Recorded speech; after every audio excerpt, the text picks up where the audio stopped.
Inawat ng security guard si Luka Doncic, pinatulan ang fan na to ng OKC Thunder. Mahirap talaga pag maunahan ng angas kahit injury si Luka. Tinuruan ng leksyon ng patahol-tahol na player na to ng Thunder. Trinash talk din ni Kyrie. Napaaray at matatanggalan pa yata ng ngipin si Luka Doncic sa pagsisimula ng Game 2 ng Dallas at OKC Thunder series. Wala nang drama si Luka, balik agad sa laban at nakapagtala ng 3-pointer. 13-2 run by the Dallas Mavericks sa first 3 minutes. 8 points dyan ay nagmula kay Luka Doncic. Sumagot naman kaagad ang OKC Thunder at pinakitaan ni SGA si PJ Washington ng excellent footwork. Off the bench for OKC Thunder, kumana itong isa pang Jalen Williams na nagtala naman ng 8 points. Nagawa pang maidikit ng OKC Thunder ang laban 21-20 halfway ng opening period. Maganda ang gising ni Luka Doncic, 4 3-pointers sa first quarter at may 16 points na, habang si Kyrie Irving 1 point pa lang so far.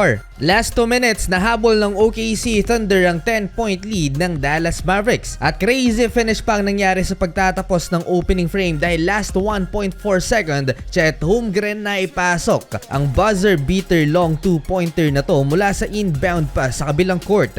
36-32, Dallas up by 4 end of first quarter. During break dito sa second quarter, naka-jackpot ng isang fan na to nang maipasok ang mid-court shot at nag-uwi ng $20,000. Easy 1 million peso for the fan. Finally, first field goal ni Kyrie Irving sa pagsisimula ng second quarter. Nag-run ng Dallas Mavericks at nagkasunod-sunod ang puntos nitong si PJ Washington. 19 points so far for PJ, shooting 63% sa field. Umabot ng 14 points ang biggest lead ng Dallas Mavericks bago muling nag-run ng OKC Thunder. Led by SGA, unstoppable mid-range ang superstar ng OKC Thunder. Nagka-problema ang Dallas Mavericks sa depensa dahil nagka-injury si Daniel Gafford na dali ang kanyang kamay sa pagsupalpal kay Jalen Williams sa play na to. Last 2 minutes, matinding pisikalan na siko ni SGA si Derek Jones Jr. at si Chet Holmgren. Napakadelikado ng pagkakabagsak ulo mga idol. Buti na lang at hindi nagtamo ng anumang injury si Chet Holmgren.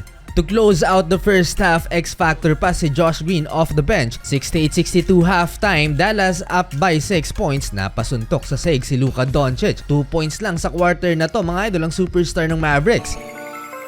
Second half, simula na ng matinding trabaho ni Kyrie Irving for Dallas. Pero mukhang dadaigin ng mga batang players ng OKC ang veteranong player ng Mavs. Grabe yung space na binibigay nila kay SGA for isolation. Pinanis ba naman si Luka Doncic? Tough shot from the baseline. Lamang na ang OKC 72-71. X-Factor sa Aaron Wiggins for OKC Thunder. Walang kapaguran itong mga batang players ng home team. Nila-lockdown nila si Kyrie Irving. Halfway nilabas si Luka Doncic, nag-mini run ng Dallas Mavericks, nag-improve ang defense mga idol ng visiting team. Balik sa 8 points ang hinahabol ng OKC Thunder, 87-79. Red hot si Tim Hardaway Jr. na bash to sa Game 1 dahil maalat. Still ni Kyrie Irving at sa transition mga idol, another 3-pointer for Tim Hardaway Jr. May kasama pang foul, 10 straight points, hindi nga lang naipasok ang bonus free throw. Last 2 minutes, pinasok si Luka Doncic at nilagay sa foul trouble si Lu Dort, pang-apat na to mga idol. Mukhang effective ang game plan ni Jason Kidd. Luka Doncic to Derek Jones Jr. in transition, alley-oop two-handed slam dunk.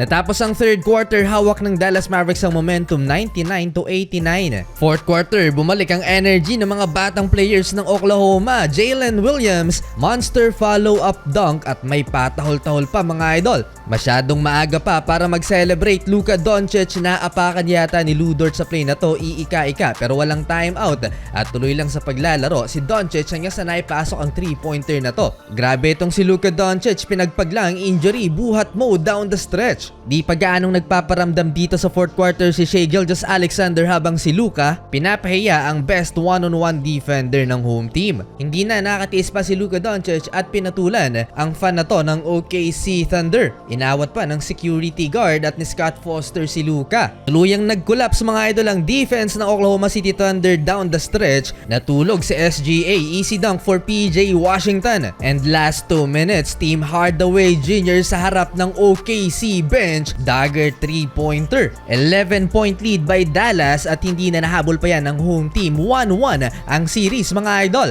Kahit si Kyrie, tina-trash talk na rin ang fans ng OKC.